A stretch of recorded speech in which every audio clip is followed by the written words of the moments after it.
మీ ఎలాంటి వ్యాపార ప్రకటనలకైనా వెంటనే మా ఛానల్ సంప్రదించండి. ప్రస్తుతం మనతో పాటు ప్రముఖ ఆధ్యాత్మికవేత్త దైవాజ్ఞ బ్రహ్మశ్రీ వీరాపురం సుబ్రహ్మణ్య స్వామి గారు మనతో ఉన్నారు. గురువుగారితో మాట్లాడేద్దాం. నమస్కారం గురుగారు. శుభాశీస్సులండి. గురుగారు, ఫిబ్రవరి మాసం మాఘ మాసం, సో అందులోనూ మనకి వృషభ రాశి వాళ్ళకి ప్రత్యేకంగా ఈ మాసం ఎటువంటి జాగ్రత్తలు తీసుకుంటే బాగుంటుంది అంటారు? మహాశివరాత్రిని వీళ్ళు ఎలా వినియోగించుకుంటే బాగుంటుంది అంటారు? ఓవరాల్గా వీళ్ళ గురించి ఏం చెప్తారు గురుగారు? ప్రధానంగా మనం ఇప్పుడు వృషభ రాశి గురించి చెప్పుకుంటున్నాము.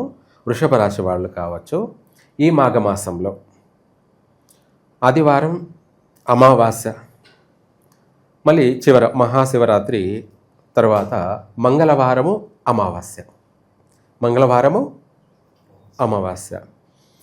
ఇటు ఆదివారము అమావాస్య, అటు మంగళవారము అమావాస్య, మహాశివరాత్రి తదుపరి.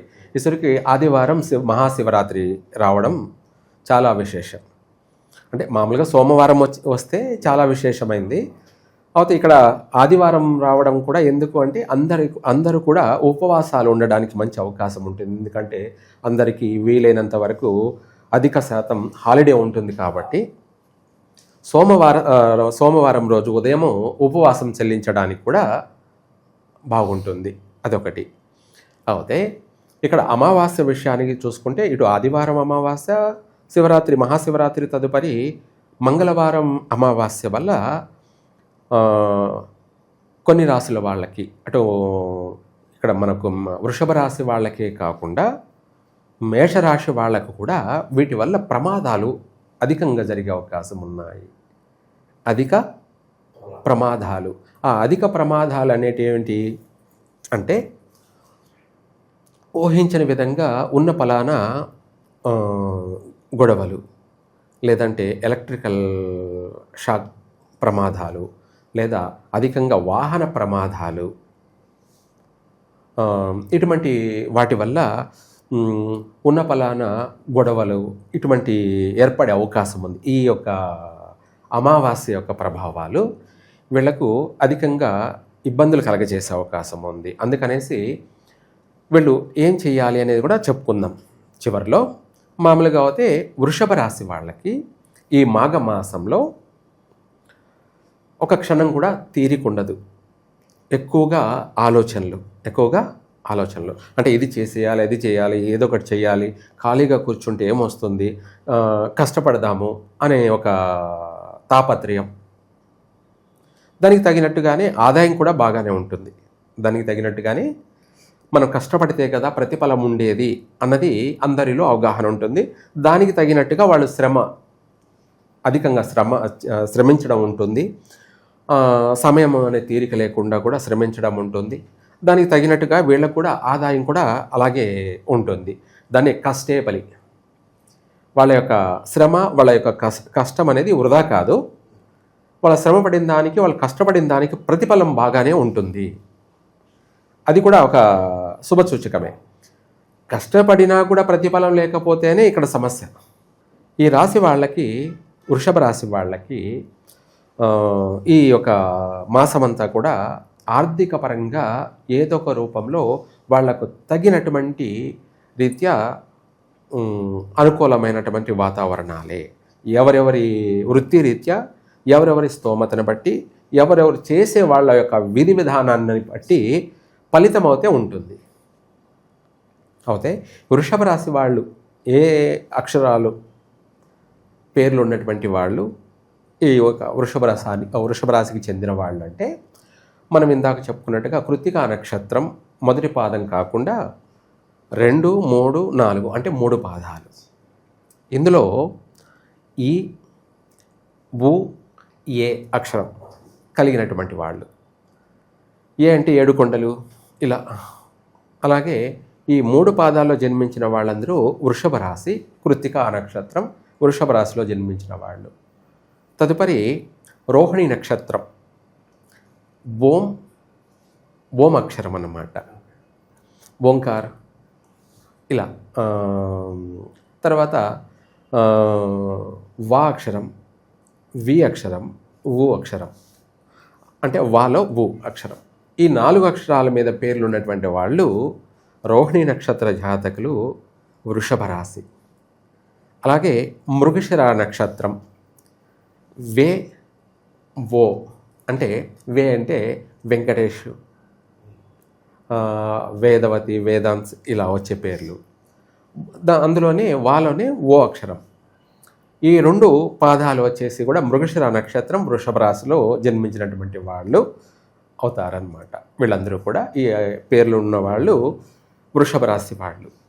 అయితే ఈ రాశి వాళ్ళకి ఈ యొక్క మాఘమాసం అంతా కూడా కష్టే ఫలి. తప్పకుండా వాళ్ళు కష్టపడిన దానికి వాళ్ళు భక్తి శ్రద్ధలతోనూ లేదా చేసే పని మీద నమ్మకము శ్రద్ధ చూపడం వల్ల గట్టెక్కుతారు ప్రతి విషయంలో కూడా. కాకపోతే కాస్త చిరాకులు ఉండనే ఉంటాయి. ఇవి ఉన్నా పర్వాలేదు, ఎందుకంటే ఫలితం ఉంది కదా. ఫలితం ఉన్నప్పుడు 10,000 సమస్యలైనా కూడా ఎవరు లెక్క చేయరు. ఎందుకంటే లాభము వస్తుంది, తగినటువంటి ఆదాయము ఉంది కాబట్టి కష్టాలు ఎన్నిటినైనా కూడా ఎదిరించడానికి సిద్ధంగా ఉంటారు. కాబట్టి వీళ్ళకి మంచి ఫలితాలు కూడా ఉన్నాయి. గృహయోగం అవకాశాలు ఉన్నాయి. అలాగే శుభకార్యాలలో పాల్గొనే అవకాశాలు అధికంగా ఉన్నాయి. వీళ్ళింట్లోనూ శుభకార్యాలు జరిగే అవకాశము ఉన్నాయి. లేదంటే ఇతరత్ర శుభకార్యాల్లో పాల్గొనే అవకాశాలు అధికంగా ఉన్నాయి. వృత్తి ఉద్యోగాలలో రాణింపు ఉంటుంది. విదేశీ యానయోగ ప్రయత్నాలు కూడా కష్టపడి సాధిస్తారు. అలాగే అక్కడ వెళ్ళి కూడా స్థిరపడతారు. నూతన అధ్యాయానికి శ్రీకారం చుడతారు. నూతన కార్యక్రమాలకి పునాది వేస్తారు. ఈ మాసంలో సంకల్ప బలం అంటారు. ఏమంటారు? సంకల్ప బలం. అది వీళ్లకు మొండిగా ఈ మాసంలో అది ఎటువంటి పనైనా ఎంతటి కార్యాన్నైనా కూడా చెయ్యాలి, చేసి తీరాలి. నేనేంటో, నా యొక్క శక్తి ఏమిటో, నా యొక్క ఉన్నత జ్ఞానము, అలాగే నాలో ఉన్నటువంటి ఎనర్జీ ఏమిటో అనేది 10 మందిలో గుర్తింపు కలగాలి, రావాలి అని చెప్పేసి పట్టుదలతో కార్యసాధన, దాన్ని సంకల్ప బలం. మనసులో తలుచుకుంటే ఏదైనా సరే ఎంతటిదైనా కూడా అవుతుంది అనేది కూడా వాస్తవం. దానికి తోడు దైవానుగ్రహం తోడైతే ఇంకా తిరుగులేదు. అడవులు అరణ్యాలు తగలబడిపోతాయి అన్నట్టుగా మండుతున్న అగ్గికి గాలి తోడైంది అనుకోండి, అది ఇంకా వ్యాపిస్తూ పోతూ ఉంటుందన్నమాట. ఆ విధంగా వీళ్ళకి దైవానుగ్రహం ఒకటి సంపాదించుకోవాలి. దైవానుగ్రహం ఒకటి వీళ్ళు సంపాదించుకుంటే ఇప్పుడు ప్రస్తుతానికి ఇంకా అనుకున్న ప్రతి రంగంలోనూ అది ఎంతటి పనైనా కూడా, ఎంతటి కార్యమైనా కూడా పూర్తి చేయగలుగుతారు. అయితే ఈ వృషభ రాశి వాళ్ళందరూ కూడా ఈ మాఘమాసంలో ఎక్కువ శాతం సుబ్రహ్మణ్య స్వామికి భస్మాభిషేకం జరిపించడం సర్వకార్యసిద్ధి. ఒక మాటలో ఎందుకు భస్మాభిషేకం జరిపించాలి అంటే, ముందుగా వీళ్ళ శ్రమ తొలగిపోవాలి. అంటే వీళ్లకు వచ్చేటువంటి కష్టాలు, రాబోయే ఉపద్రవాలు అంటారు. ఉపద్రవాలు అంటే ప్రమాదాలు, ఊహించినవి, తెలియనటువంటివి, అన్ఎక్స్పెక్టెడ్గా ఇవి తొలగిపోవాలి అంటే సుబ్రహ్మణ్య స్వామికి భస్మంతో అభిషేకం జరిపించాలి. భస్మాభిషేకం అది సుబ్రహ్మణ్య స్వామికి అనే ఏం లేదు, శివుడికైనా జరిపించవచ్చు. ఎవరికి? ఎక్కువ శాతం సుబ్రహ్మణ్య స్వామికి చేసినట్టు అయితే బాగుంటుంది. ఒకవేళ సుబ్రహ్మణ్య స్వామి అనేది అందరికీ అనుకూలం లేని పక్షాన శివునికైనా కూడా జరిపించవచ్చు. ఆ శివలింగానికి విభూతితోటి, ఆ విభూతి కూడా ఏమిటి, ఏదేదో తెచ్చుకోకుండా ఆవు పేడతోటి తయారైనటువంటిది, అంటే పిడకలను కాల్చినటువంటి విభూతిని తీసుకొని వాళ్ళే స్వయంగా పిరికిడితో పట్టుకొని బొట్టన వేలు పైకి పట్టుకొని అభిషేకం చేసుకోవడం. ఆ అభిషేకం కూడా వాళ్ళే చేసుకోవచ్చు ఇంట్లోనే. పూజా మందిరం ఉన్నట్టయితే స్ఫటికలింగం కావచ్చు, లేదంటే నల్లరాతి చిన్న శివలింగం కావచ్చు, ఏదైనా సరే. ఈ రెండు కూడా లేకపోతే బియ్యం పిండితో కానీ లేదంటే గోధుమ పిండితో కానీ తేనె కలిపి వాళ్ళే శివలింగంగా తయారు చేసుకోవచ్చు. లేదంటే మనకు ఈ రెండు కాకుండా ఇలా రుద్రాక్ష అయినా పర్వాలేదు. ఏమిటి సాలగ్రామం అయినా సరే, లేదంటే రుద్రాక్ష అయినా సరే. రుద్రాక్ష చేసినా కూడా ఇంకా అంతకన్నా చాలా పవర్ఫుల్ అన్నమాట. అలా విభూతితో అభిషేకం చేసి ఆ విభూతి నీళ్ళు మన ఇల్లంతా చల్లుకొని, లేదా మన ఆరోగ్యం బాగలేని వాళ్ళు ఆ విభూతి నీళ్లను తాగడం, అదే విభూతి నీళ్లను నుదుటిన బొట్టు పెట్టుకోవడం, కడుపుకి పిల్లలకైనా చిన్నపిల్లలకైనా పెద్దవాళ్ళకైనా ఆరోగ్యం బాగలేని వాళ్ళకి నాభికి పట్టించడం, ఇలా చేసినట్టయితే వాళ్ళకు రాబోయేటువంటి అనారోగ్య సమస్యలు వైదొలిగిపోయి చక్కగా ఆరోగ్యంగా ఉంటారు. కడుపు నొప్పి, అపెండిక్షన్ సమస్యలతో బాధపడుతూ ఉన్నటువంటి వాళ్ళు అవన్నీ కూడా తొలగిపోతాయి. చర్మ వ్యాధులు, స్కిన్ అలర్జీ లాంటి సమస్యలు కూడా వైదొలిగిపోతాయి. అలాగే ఇవే కాకుండా ఇంకా 10,000 సమస్యలైనా కూడా వైదొలిగిపోతాయి. రాబోయేటువంటి ప్రమాదాలు ఏవైనా సరే కూడా ఆ ప్రమాదాల నుంచి బయటపడతారు. ఆ ప్రమాదాల నుంచి జరగకుండానే, మనకు తెలియకుండానే మనం బయటపడతాం. జరిగిన తర్వాత ఇలా జరిగింది అని బాధపడడం కన్నా, జరగకుండానే తప్పించుకు తిరుగువాడు ధన్యుడు సుమి. ఆ సమస్య అనేది మనకు తెలియకుండానే, మన దరిదాపులు కూడా రాకుండానే మనం దాని నుంచి బయటపడాలంటే ఇటువంటివి చెయ్యాలి. ఇదే మనల్ని కాపాడుతుంది. ఇది చేస్తే కాపాడుతుందా అనే అనుమానం పనికిరాదు. ఎందుకంటే ఇక్కడే ఎగ్జామ్ అంటారు, దాన్ని ఏమంటారు, పరీక్ష. మనం ఇలా చేస్తేనే మనము వీటి నుంచి మనము బయటపడతామా? ఇదంతా మూఢనమ్మకం కాకపోతే అంటే వాడు ఫెయిల్ అయినవాడు అని అర్థం. చదువులో ఫెయిలే కాదు, జీవితంలో కూడా ఫెయిల్ అయినవాడు అని అర్థం. అదే ఏదైతేనేముంది, చేస్తే తప్పేముంది? మన కోసమే కదా మనం చేసుకుంటున్నాం. మన కుటుంబము, మన పర్సనల్ వ్యక్తిగత జీవితం బాగుపడడం కోసమే కదా మనం చేసుకుంటున్నాం. దానికి ఒక 15 నిమిషాలు సమయం కేటాయించి మనం చేద్దాము అని చేసిన వాడు జీవితం అనే ఎగ్జామ్లో పాస్ అయినటువంటి వ్యక్తి. తను పాస్ కావడమే కాదు, తన కుటుంబాన్ని కూడా పాస్ చేసుకుంటున్నాడు. తన కుటుంబాన్ని కూడా పాస్ చేశాడు ఈ వ్యక్తి. తను ఒక్కడే కాకుండా తన చుట్టూ వాళ్ళందరినీ కూడా పాస్ చేశాడు. ఎందుకంటే వాడిని చూసి కాఫీ కొట్టారనుకోండి, మంచి వాడిని చూసి, అంటే బాగా చదువుకున్న వాడిని, మిగతా వాళ్ళందరూ కూడా పాస్ అయిపోతారు. అదే ఫెయిల్ అయిన వాడిని చూసి వాళ్ళు రాశారనుకోండి, అంటే వాడు ఫెయిల్ అవుతాడా పాస్ అవుతాడని చుట్టుపక్కల వాళ్ళకి తెలియదు. కానీ వాడిని చూసి కాఫీ కొట్టారనుకోండి, వాడు ఫెయిల్ అయిందే కాకుండా వాడు చుట్టుపక్కల వాళ్ళందరూ ఫెయిల్ అయిపోతారు. ఇది గుర్తుపెట్టుకోవాలి ఎవరైనా కూడా. అదొక్కటే కాదు, జీవితంలో అన్ని విషయాల్లో ఇది వర్తిస్తుంది. చెడ్డవాడిని నమ్ముకొని 10 మంది వెళ్ళారనుకోండి, వాడి మునిగిపోయేదే కాకుండా వాడితో పాటు వీళ్ళందరూ ప్రమాదానికి గురయ్యే అవకాశం ఉంది. ఒకడి వల్ల 10 మంది ప్రాణాలు కోల్పోయే అవకాశము ఉంది. ఎందుకంటే వాడు ఒక్కడు చాలు 100 మందిని కూడా తీసుకుపోతుంటాడు. అంటే వాడు తీసుకుపోవాలని కాదు, వాడి యొక్క నెగిటివ్ ఏమిటి, దాన్ని చెడ్డవాడుకి దూరంగా ఉండాలి. ఏమిటి దూరంగా ఉండాలంటే అదే, దగ్గర ఉన్నామనుకో వాడు పోయేదే కాకుండా మిగతా వాళ్ళని కూడా తీసుకెళ్తాడు అనేది సామెత. అందుకనేసి చెడ్డవాడికి దూరంగా ఉండాలి, మంచివాడికి దగ్గరగా ఉండాలి. ఎందుకు అంటే వాడు బాగుపడడమే కాకుండా, వాడు బ్రతకడమే కాకుండా చుట్టుపక్కల వాళ్ళందరినీ కూడా బాగుపరుస్తాడు. ఇది సత్యం. అది వృషభ రాశి వాళ్ళు పాటించాల్సింది.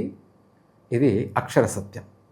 అందుకనేసి ఈ రాశి వాళ్ళు ఈ యొక్క మంగళవారం కావచ్చు, ఆదివారం కావచ్చు, లేదంటే శనివారం కావచ్చు, శివునికి కానీ భస్మాభిషేకం చేయడం, లేదా సుబ్రహ్మణ్య స్వామికి కానీ భస్మాభిషేకం చేస్తూ ఉండడం వల్ల వాళ్ళ కోరికలు నెరవేరుతాయి. వాళ్ళు అన్నిటి నుంచి బయటపడతారు. అనుకున్న పని తొందరగా నెరవేరుతుంది. అనుకున్న పని అంటే ఏమిటి? ప్రతి ఒక్కరికి కావాల్సింది ఈ ప్రపంచంలో ఎవరికైనా సరే డబ్బు. అంటే ఇప్పుడు జనరేషన్గా చెప్పాలంటే 100% ఎవరికైనా కావాల్సింది ప్రధానంగా డబ్బు. ఆ డబ్బు మనము అనేక ప్రయత్నాలు చేస్తూ ఉంటాం, కానీ అది వచ్చినట్టే ఉంటుంది, చేతికి అందదు. అలా దానికి తోడు మనము దైవానుగ్రహం సంపాదించుకోవడం అనేది ఈ యొక్క అభిషేకం. దానివల్ల మనకు దైవానుగ్రహం పాజిటివ్ అనేది ఇమ్మీడియట్లీ స్టార్ట్ అయిపోతుంది. అప్పుడు ఏమవుతుందంటే మనకు రావాల్సింది ఆటంకాలు లేకుండా, ఆగిపోకుండా, చేతికి అందాల్సిన సొమ్ము ఆటంకాలు లేకుండానే సమయానుకూలంగా అవసరాన్ని బట్టి వాళ్ళకు రాబడి వస్తూనే ఉంటుంది. అది ఎంతైనా కావచ్చు. ఇంకా అది చేతికి వచ్చింది అనుకోండి, మనం అనుకున్న పనులన్నీ కూడా పూర్తి చేస్తాం. ఏమిటి, మనకి ఇలా వస్తే కదా, ఇలా అన్నిటినీ ఖర్చు పెట్టి మనకు అవసరమైన ఇల్లు కొనాలన్నా కానీ, వాహనం కొనాలన్నా కానీ, లేదంటే శుభకార్యం చేయాలన్నా కానీ, లేదు మనము 10 మంది మన ఇంట్లో అందరం తినడమే కాకుండా 10 మందికి పెట్టడం కానీ, ఇటు వస్తూ ఉంటే ఇటు పెట్టగలుగుతూ ఉంటారు. వస్తూ ఉంటే దీనికి ఒక సామెత కూడా ఉంది పల్లెల్లో. ఏరు ఏమిటి, ఏరు. ఈ ఏరు కూడా ఏమిటంటే మీకు అర్థమయ్యేలా చెప్తా. శ్రీకాళహస్తి స్వర్ణముఖి నది ఏమిటి, శ్రీకాళహస్తి.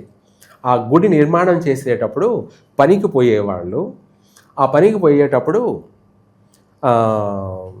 వాళ్ళు కుప్పతో ఇట్లా కుప్ప వేసి పెట్టుకొని వాళ్ళు గుర్తు పెట్టుకొని వెళ్తారు, ఇది నా కుప్ప అని.